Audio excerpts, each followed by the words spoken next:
Bismillahirrahmanirrahim. Welcome back to Code Spiral. अच्छा, we'll be skipping ahead on the syllabus for now.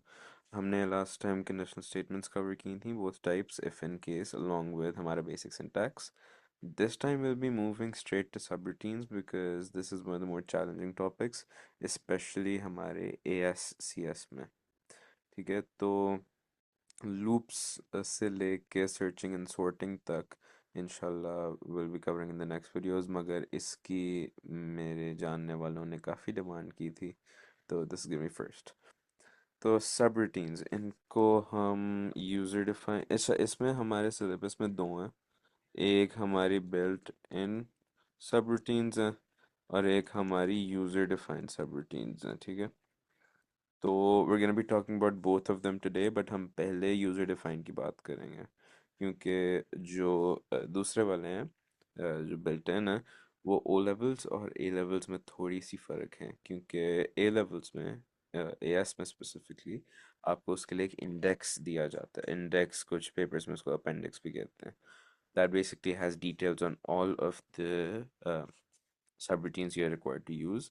मगर O levels में you're required to remember them. कभी कभार question में उसका syntax आ जाता है, मोस्टली नहीं आता, तो you need to know about them, specially for your scenario. उसमें मॉड, डिव, आपके स्ट्रिंग हैंडलर्स, आपके उसमें काफ़ी सारी चीज़ें आ जाती हैं. ठीक है, तो we'll be talking about those in two separate probably shorts, so that आपके दोनों syllabi differently cover हो जाए.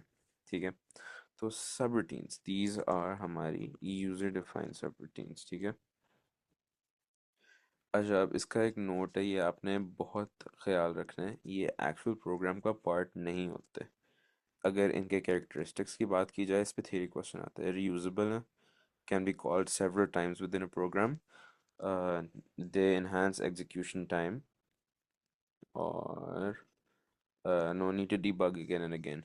इसके लिए एक एग्जांपल है जो मुझे बहुत प्यारी एग्जांपल लगती है कि आपने एक गेम बनाई, फर्स्ट करो GTA. उसमें एक आदमी था, he had to move up, down, left and right. ठीक है, तो आपने कहा कि जो ये मोशन वाली सब मोशन वाला जो मॉड्यूल है, मैं उसको एक सब रूटीन में बना लेता हूँ.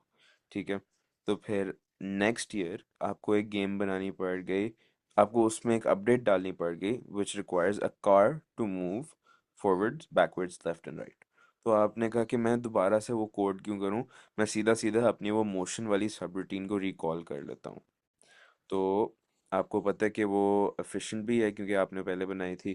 फिर आपको ये भी पता है कि आपको दोबारा डीबग भी नहीं करनी पड़ेगी क्योंकि आपके पहले ही वर्किंग प्रोग्राम के अंदर है. और easy to maintain and alter का मतलब ये है कि अगर आपके पास ये एक सब रूटीन है, ये बबल सॉर्ट की सब रूटीन है, अगर आपने पढ़ा हुआ दैट्स ग्रेट, वरना प्लीज़ ही वीडियो स्किप कर दो. ठीक है, तो इसमें अगर मैं चाहूँ तो ये बबल सॉर्ट है असेंडिंग ऑर्डर का, as we can see from this. इधर मेरे सिंटैक्स का थोड़ा सा इशू है which I can fix up real quick. तो what I can simply do is, अगर ये मेरे प्रोग्राम में 15 बार कॉल हो रहा है, मगर अब I want change the program such that जब भी मैं bubble sort करूँ it's gonna be greater, rather than coding it such that ये procedure exist ही नहीं करता. What I can do is put it in a subroutine, specifically a procedure. We'll be talking about both types in a bit. I can just do this. So this will change every occurrence because ये इधर ऊपर आ रहे हैं. We're gonna talk about ये syntax. We're gonna talk about everything. ठीक है, तो user defined subroutines में हमारे पास दो टाइप्स होती हैं, प्रोसीजर्स होते हैं और फंक्शंस होते हैं. इनमें फ़र्क क्या है? Procedures never return a value. ठीक है, functions always return a value. Will be talking about all of this. फिर हमारे ग्लोबल और लोकल वेरिएबल्स आ जाते हैं. ये ओ लेवल्स में ऐसा ज़रूरी हिस्सा नहीं है, मगर ए एस में बहुत ज़रूरी है. अगर आपको ओ लेवल्स में याद रह जाए तो इससे अच्छी कोई बात ही नहीं है. ठीक है, तो अब अगर आप इस पे आते हो, प्रोसीजर, ये मुझे पता चल गया प्रोसीजर है, so it will not return a value. तो मैंने प्रोसीजर का नाम रखा बबल सॉर्ट. फिर इसके ब्रैकेट के अंदर मैं अपने पैरामीटर्स डालता हूँ. Parameters are basically variables that are sent to subroutine to be worked upon. तो मैंने इधर नम्स वाली अरे भेज दी। अब मुझे काफ़ी लोग पूछते हैं कि ये स्क्वायर ब्रैकेट ज़रूरी है। बिल्कुल ज़रूरी नहीं है, डालने तो डाल दो, नहीं डालने ना डालो। तो ये आ गया मेरा बेसिक बबल सॉर्ट का एल्गोरिथम। बेसिक तो नहीं, ये efficient, most efficient bubble sort algorithm है। इसके बाद मेरा एंड प्रोसीजर हुआ, ठीक है। तो अब अपने मेन प्रोग्राम में what I can simply do is I can do main program, और यहाँ पे मेरा सारा कोड आ गया। Then I can just do call bubble sort on मेरी अरे इधर।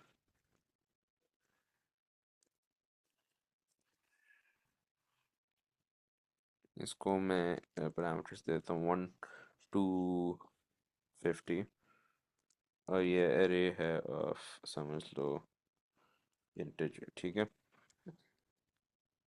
कीवर्ड्स हमेशा कैप्स में होंगे, माय बैड। तो यहाँ पे मेरा सारा कोड आएगा, and then I can just do call bubble sort. ये कॉल बबल सॉर्ट, और इसके अंदर जो मैं पैरामीटर डालूंगा वो मेरी एरे होगी। इसका नाम मैं कुछ और रख देता हूँ ताकि कंफ्यूजन ना हो। मैं इसका नाम रख देता हूँ नंबर्स, ठीक है। ये गया इधर, उसने कहा प्रोसीजर बबल सॉर्ट मैच हो गया। अब वो देखेगा कि मेरे पास पैरामीटर क्या है, वो कहेगा अच्छा नंबर्स है। तो ये अरे, इसके ये फॉर्मेट देखा जाता है। ये सेम होने को हो सकता है, मगर रिकमेंडेड ये कि फ़र्क हो, ताकि ये ग्लोबल और लोकल वाली बात कंफ्यूज ना हो। Will get to that in a second, ठीक है। तो यहाँ पर उसने कहा ठीक है, इसने मुझे ये वाली अरे सेंड की है, मैं मान लेता हूँ इसका नाम नम्स है, और मैं इस पे काम शुरू कर देता हूँ। तो ये पूरा लूप रन करेगा, एंड देन एंड प्रोसीजर के बाद it will come back right back to this point that which it left on, ठीक है। तो फिर इसके बाद मैं आपको लेके चलता हूँ इसी तरह के एक प्रोसीजर पे, ठीक है। ये हमारा एक पाइथन का कोड है, for this is actually for linear search, ठीक है। Global variable declaration nums. फिर आपने इसका सिंटैक्स नहीं देखना, आपने बस बात समझनी है, ठीक है। यहाँ पर मैंने कह दिया कि नम्स एक एरे है, वो एग्जिस्ट करती है विद द फॉलोइंग एलिमेंट्स। फिर सर्च वैल्यू, ठीक है। सर्च वैल्यू एक इंटीजर है, वो मैंने इनपुट ले लिया विद द प्रॉम्प्ट बताओ। ये जो ढूंढने हैं ये हमारी एक प्रोसीजर है। क्यों? क्योंकि आप अगर इधर देखो, यहाँ पर आपको कोई ये अपने प्रोसीजर में आपको कहीं रिटर्न का कीवर्ड नज़र आ रहा है? Exactly exactly. यानी ये एक प्रोसीजर है। तो ये यहाँ पर आया, वही जिस तरह हम करते होते हैं लिनियर सर्च, उस तरह ये चला, एंड देन एंड पे इसने आउटपुट कर दिया। हम इसमें सूडो कोड में आउटपुट यूज़ करते हैं, इधर प्रिंट यूज़ करते हैं। सूडो कोड में यूज़ करने को आप आउटपुट प्रिंट कर सकते हो, मगर बेहतर आपका जो सिलेबस वाइज सिंटैक्स है वो आउटपुट ही मेंशन करता है, ठीक है। तो प्रिंट कर देगा कि मिल गया, वरना नहीं आउटपुट करेगा कि नहीं मिला। Still- अच्छा, अब हम बात कर लेते हैं स्कोप्स ऑफ वेरिएबल्स की। हमारे दो स्कोप्स होते हैं, एक ग्लोबल होता है और एक लोकल होता है। ग्लोबल वेरिएबल्स वो होते हैं जो कि can be used both with in and outside of सब रूटीन्स। लोकल वो होते हैं that only exist with in the universe of the subroutine और ऑफ द मेन प्रोग्राम। यानी ये या तो सिर्फ मेन प्रोग्राम में यूज़ होंगे या तो सिर्फ सबरूटीन में यूज़ होंगे। लाइक अगर मेरे पास इधर ये वेरिएबल है स्वैप, तो अगर ये मेरा डिक्लेयर हो रहा है इधर, डिक्लेयर स्वैप एज बूलियन, तो स्वैप में सिर्फ इधर यूज़ कर सकता हूँ। अगर मैं इधर करता हूँ for some reason swap is equal to true, ये विदाउट डिक्लेयरिंग इट अदरवाइज, तो ये मेरा एक लॉजिकल एरर आ जाएगा, क्योंकि ये एक लोकल वेरिएबल है that exist with in the universe of my procedure, ठीक है। फिर जो ग्लोबल वेरिएबल्स हैं those can be declared anywhere. जैसे मैं इधर अगर जगह छोड़ूं, प्रोसीजर से भी बाहर है, मेन प्रोग्राम से भी बाहर है। अगर मैं ऐसे करूं, declare swap as Boolean, declare swap as Boolean, तो अब मैं यहाँ पर विदाउट एनी एरर्स यूज़ कर सकता हूँ। मैं कह सकता हूँ स्वैप को कर दो फॉल्स, मोर थोड़ा सा इधर और कोड आएगा फॉर वट एवर रीज़न, फिर ये चल जाएगा क्योंकि ये अब ग्लोबली डिक्लेयर हो रहा है। तो देखने का वाहिद तरीका यही है कि वो किधर डिक्लेयर हो रहा है, किधर नहीं हो रहा। और that's basically it for the global and local variables. अब हम बात करते हैं फंक्शंस की। फंक्शंस मैंने आपको बताया ऐसी सब रूटीन होती है जो कि हम एक या एक से ज़्यादा वेरिएबल रिटर्न कर रही होती हैं। अब अगर आपको मज़े की बात बताऊं, फंक्शंस की ही वजह से हम इस साल का मई जून 2025 वेरिएंट 22 का जो सिनेरियो क्वेश्चन है, जो कि सबसे लंबा 15 मार्क का सवाल आता है, वो हुआ था कैंसिल, जिसकी वजह से लर्नर वर्ड्स भी कैंसिल हो गए थे, जिसकी वजह से मेरा लर्नर वर्ड गया था। अच्छा ठीक है, तो अगर अब हम बात करें फंक्शंस की, तो फंक्शंस मैंने आपको बताया कि एक ऐसी सब रूटीन होती है जिसमें एक वेरिएबल रिटर्न हो रहा होता है। इसके लिए जो मेरा फेवरेट सवाल है वो है एरिया वाला, जो कि वंस अगेन वही सिनेरियो आया था। तो इवन दो वो टेक्निकली ओ लेवल्स की सिलेबस की बाउंड्स में नहीं है, it is still an amazing question. Let me try and pull it up and then will work on it. Okay, so ये क्वेश्चन है, ये क्वेश्चन अब कैम्ब्रिज की वेबसाइट पर और जो आपको पास पेपर्स मिलेंगे उसमें एग्जिस्ट नहीं करता। उसमें लिखा आ गया due to a problem with this question it has been removed. मगर जो हमें इस साल कैम्ब्रिज ने स्क्रिप्ट सेंड की हैं, क्योंकि मैंने पेपर ये दिया था, तो उसमें हमें ये मिला है। ठीक है, एज यू कैन सी, जब ग्रेड हुआ तब मेरे सिनेरियो में फुल मार्क्स हैं अल्हम्दुलिल्लाह। तो बाकी ये सवाल चेक ज़रूर हुआ था, मगर काउंटिंग में सबको इसके 15 मार्क्स मिले हैं। तो अब अगर आप देखो तो ये सवाल सिंपली एसेंशियली ये कह रहा है कि आपने एक मेन प्रोग्राम बनाना है, और using functions for all three objects create a calculator which can be used to find the volume of all these objects। साथ में उन्होंने formulas दिए हैं और काफ़ी इस तरह की चीज़ें दी हुई हैं। तो if I'm able to attach a text box to this, give me 1 second।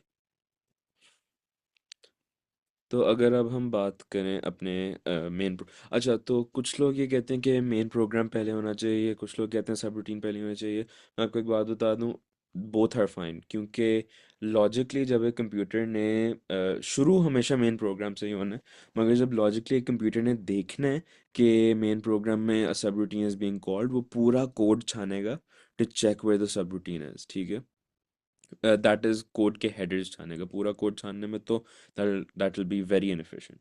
ठीक है, जब वो हेडर्स उसके थ्रू सर्च हो जाएंगे और वो मिल जाएगा, वो पार्ट रन हो जाएगा। तो इट डजेंट मैटर कि आपकी सब रूटीन पहले है या आपका मेन प्रोग्राम पहले है। ठीक है, तो अब depending on your coding style, आप जो पहले डालना चाहते हो इट्स फाइन, मगर जो मैं सिंटैक्स आपको बता रहा हूँ please follow that. Okay, so our first point is to output a menu to ask the user for an input to indicate the shape for which they want to calculate the volume of। ठीक है, तो यहाँ पर आगे उन्होंने एक बड़ी ज़रूरी बात कही है, कहते हैं द और if they want to stop the program, यानी हमारे पास इधर चार ऑप्शंस आएंगी और कहते हैं the program must validate the input. तो मैं 1 2 3 या 4 की इनपुट ले लेता हूँ और ये रिपीट कर देता हूँ until choice is 4। तो मैं कहता हूँ रिपीट। अब लूप के अंदर है तो वी नीड एन इंडेंटेशन। तो अगर आप टाइप कर रहे हो तो I would recommend courier new पे आप 5 स्पेस इंडेंटेशन दो। अगर आप लिख रहे हो तो आई वुड रिकमेंड कि आप ना पेंसिल से थिन मार्जिन बना लो, फिर वो 5 6 बना लो, फिर आपका इंडेंट पूरे वक्त इक्वल रहेगा और आपका कोड काफ़ी क्लीन लगेगा। तो in one of my future videos I will इंशाल्लाह show you how to do that by setting up a camera, मगर अभी के लिए we're gonna stick to the typing. तो मैं कहता हूँ रिपीट, फिर input choice, while choice is greater than 4, यानी is 4 greater than 4, नो। तो ये तब ठीक है, while choice is greater than 4 और choice is less than 1 do, तो आप आउटपुट करो invalid. Oh, I'm forgetting something. इधर सिनेरियो में it says के लिखा भी हुआ है all inputs and outputs must contain suitable messages. तो मैं पहले आउटपुट करूँगा, मैं कहूँगा कि please choose an option, फिर मैं एक बेसिकली मेन्यू बना लूँगा ना। ठीक है, तो यहाँ पर मैंने एक 3 लाइन मेन्यू बना लिया। मैंने उसको कहा please choose an option, do you want to calculate the volume of a cuboid, triangular prism और स्फीयर और एग्जिट आउटपुट 1 2 3 और 4 रिस्पेक्टिवली। तो मैंने फिर इनपुट ली, फिर मैं उसको वैलिडेट कर लेता हूँ। Please make sure your choice is between 1 and, ठीक है। तो ठीक है, तो अब मैं इसको कहता हूँ कि इनपुट चॉइस एंड वाइल। अब ये है हमारा एक सिंपल वैलिडेशन सीक्वेंस। तो what this would do is input choice, मैंने इनपुट किया 1, तो देखेगा कि क्या चॉइस 4 से बड़ा है, कहता है नहीं। फिर वो कहता है क्या चॉइस 1 से छोटा है, कहता है नहीं। तो दिस वुड स्किप अहेड, तो दिस वुड रन। मगर अगर मैं इधर फॉर एग्जांपल 5 एंटर कर दूं, तो यहाँ पर रन होगा वाइल चॉइस 4 से बड़ा है, तो ये चल जाएगा क्योंकि और है ना बीच में।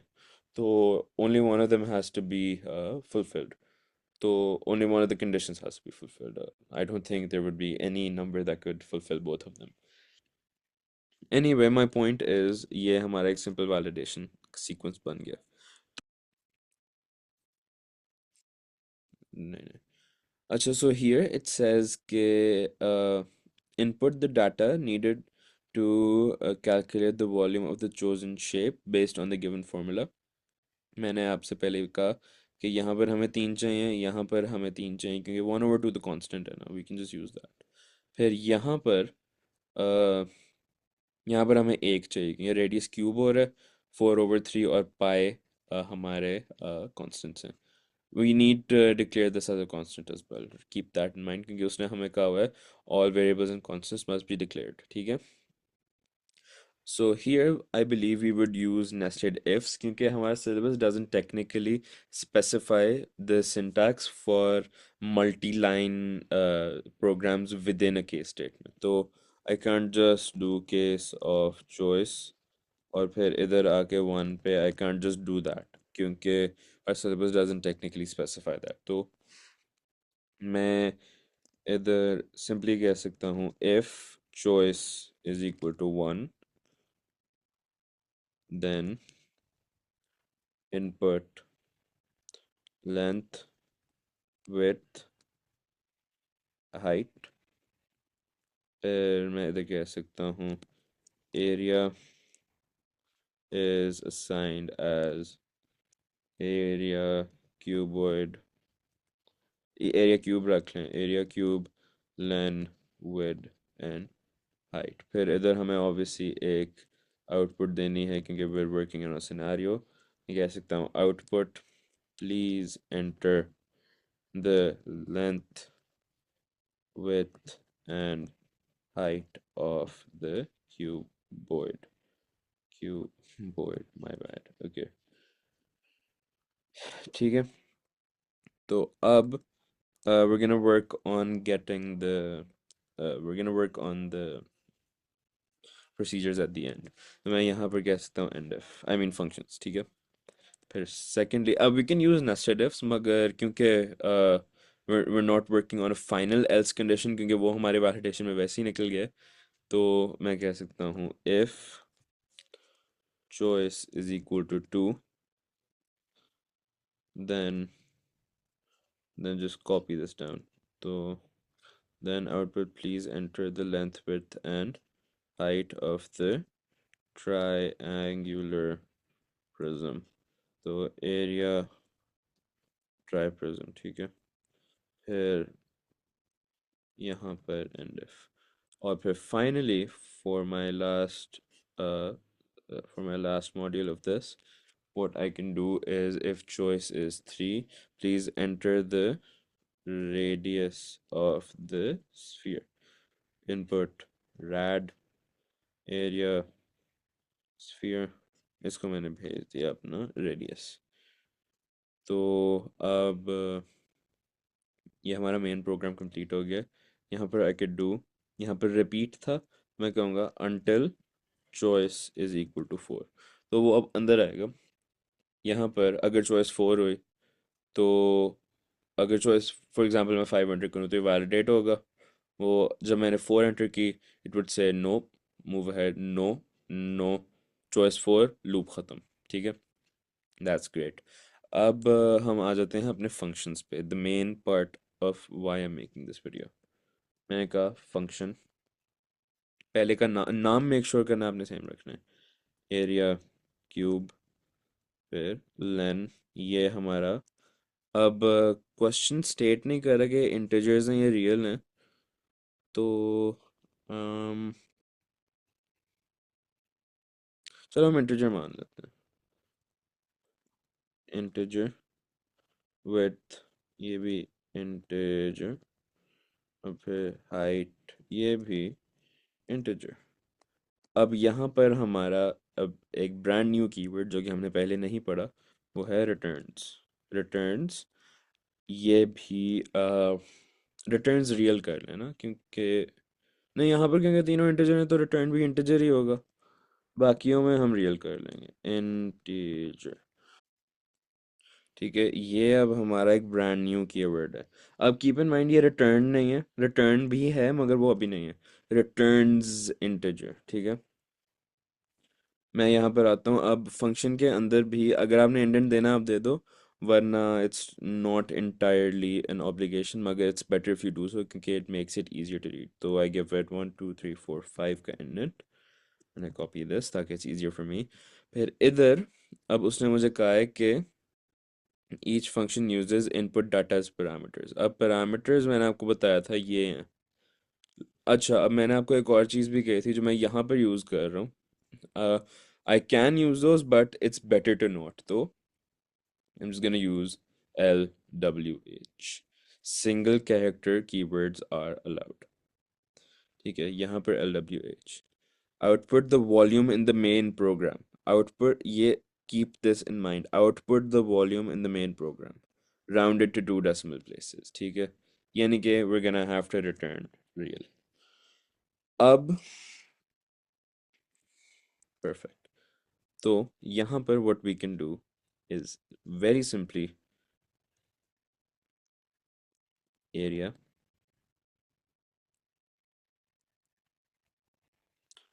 Very simply, what we can do is we can say area is given L into W into H. फिर area, I can do this in the same line, doesn't matter. Round area to 2 and function. That's my entire function. Now you might be thinking I'm missing something. That's because I am. क्योंकि मेरा code बस ये 2 लाइनें हैं. What I'm gonna do here is that, like I mentioned, there is another keyword called return. मैं कहूँगा return area. अब ये देखेगा कि यहाँ पर 1 में मैंने उसको कहा आप मुझे लेंथ दो, विड्थ दो और हाइट दो। लेंथ विड्थ हाइट दे दी। फिर वो कहता है कि area is assigned as area cube length width height. वो इधर आएगा, कहेगा अच्छा एरिया क्यूब। अब मैं हेडर्स सारे देखता हूँ, मिल गया। यहाँ पर आया, उसने कहा मुझे लेन मिला था पहले, वो ये है। डब्ल्यू मिला था, वो ये है। एच मिला था, वो ये है। उसने कहा अब रिटर्न करो रियल। उसने देखा अच्छा ये एरिया का जो है अपना।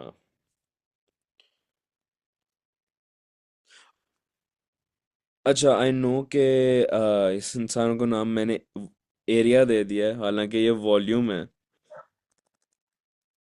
My very bad. मैंने असली पेपर में भी यही गलती की हुई है। If you look at this, मैंने असली पेपर में भी यही गलती की हुई है। दिस इजंट टेक्निकली a गलती, मगर इसके मार्क्स नहीं कटेंगे but it's just like it's stupid error. I am very sorry about that. तो kudos to you if you were able to point that out। मगर यहाँ पर भी मैं इसको वॉल का नाम दे देता हूँ। अब if you want you can change these, मैं कर देता हूँ। मैं कहता हूँ wall sphere, wall triangular prism, और फिर वॉल वॉल स्फीयर। ओके, तो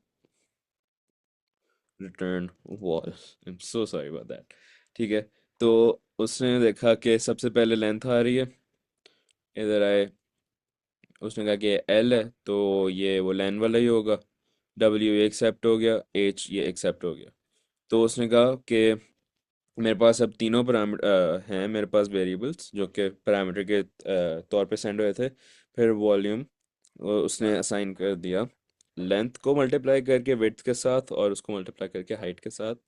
फिर उसने उसको राउंड कर दिया टू 2। अब what I could have done and what you might have already done is something like this and remove this line entirely। that works, मगर एग्जामिनर के लिए I have made it very explicitly clear कि मैं इसको round कर रहा हूँ। तो अब ये रिटर्न वॉल्यूम रिटर्न होके ये वापस ऊपर जाता है। यहाँ पर ये जो मैंने कहा था असाइन, ये इधर असाइन हो गया, ये बन गया वॉल्यूम। तो अब what I can simply do is output volume. ठीक है, और फिर इधर for the next one what I can do is मैं इसका नाम था वॉल्यूम ट्राई प्रिज्म। फिर इधर भी सेम एग्जैक्ट पैरामीटर्स, मगर वाहिद फ़र्क ये होगा यहाँ पर 1/2 मल्टीप्लाई हो जाएगा।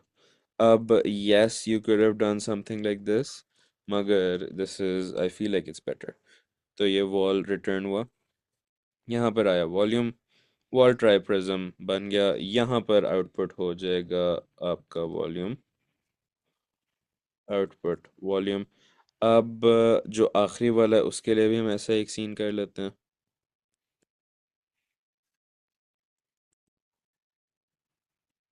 ठीक है, यहाँ पे मैंने कहा वॉल स्फीयर, मेरे पास उसका, फिर यहाँ पर आता है 4/3 into pi into radius into radius into radius. तो राउंड हुआ टू 2, रिटर्न हो गया वॉल्यूम।